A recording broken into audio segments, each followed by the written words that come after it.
Rikthehemi drejt për drejt, do të ndjekim në oboz, do në tani të nderuar shikues, nga Kryesia e Kuvendit përsëri deklarat për media. Ne kemi një orë të kalimit me shumë shpejtësi, pa transparencë, pa konsultuar me publikun dhe pa relacione. Pari, në amendimet e paraqitura parashikohet faza virtuale e funksionimit të parkut, duke sankcionuar këtë koncept. Që do të thotë deri tani, koncepti i virtualitetit ka qenë i palishëm dhe për këtë arsye lehtësirat fiskale të marren nga kompanitë. Por këtu ngrihet një çështje tjetër e rëndësishme. Dhënia e lehtësive fiskale për një regjim virtual është një praktik që Bashkimi Evropian e ndalon, madje e lufton ndërmjet standardit BEPS të OECD-s. Ky standard është i detyrueshëm për zbatim edhe për Shqipërinë.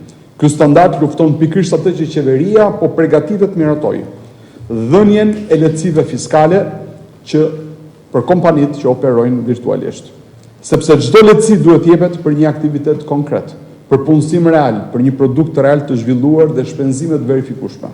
Pra praktikisht ky projekt ligj shkon kundër standardit të detyruar të Bashkimit Evropian. Në të njëjtën kohë, kapitulli 16 i AKI-s përcakton se çdo shtet antar edhe kandidat, duhet adoptoj parimet e kodit të sjelljes së BE-s për tatimin e biznesit, i cili synon eliminimin e masave tatimore të dëmshme për kuadri regulator për parkun Durrana, minon kompani që regjistrohen, ndihmon kompani që regjistrohen në mënyrë virtuale dhe duke përjashtuar nga tatimet këto kompani dhe nga ana tjetër ofron ndihmë shtetërore të palejueshme për këto kompani duke minuar konkurrencën. Së dyti, projekt ligji hap derën plotësisht për marrëveshje të brendshme të shitblerjes së aksioneve, jo transparente mes përdoruesve apo zhvilluesve të parkut nga njëra anë dhe endeve publike nga ana tjetër, si dhe krijimit të kompanive të përbashkëta, gjë që mund të sjellë lehtësisht situata të dëmtimit të interesave publike në favor të interesave private. Duhet patjetër që marrëveshjet e shitblerjes së aksioneve apo të bashkëpunimit midis enteve publike dhe private të paraprihen nga një procedurë konkurruese publike. Marrëveshja e tyre të publikohet, si të mbahen auditime periodike dhe rezultatet e tyre sërish të bëhen publike.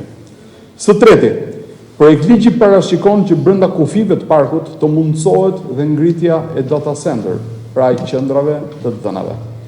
Këtu duhet të theksojmë se Partia Demokratike e inkurajon fort këtë tipologji biznesi, e ka patur pjesë të programit saj ekonomik dhe është në favor të lehtësive sa më të mira, sa më të mundshme për të tërhequr këtë lloj investimi dhe know-how.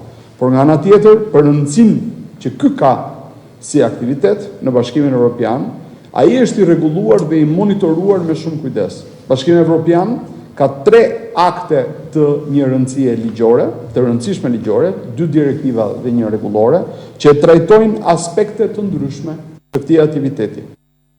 Pari është direktiva për eficiencën e energjisë 2023/1791, që është instrumenti kryesor i Bashkimit Evropian për data center.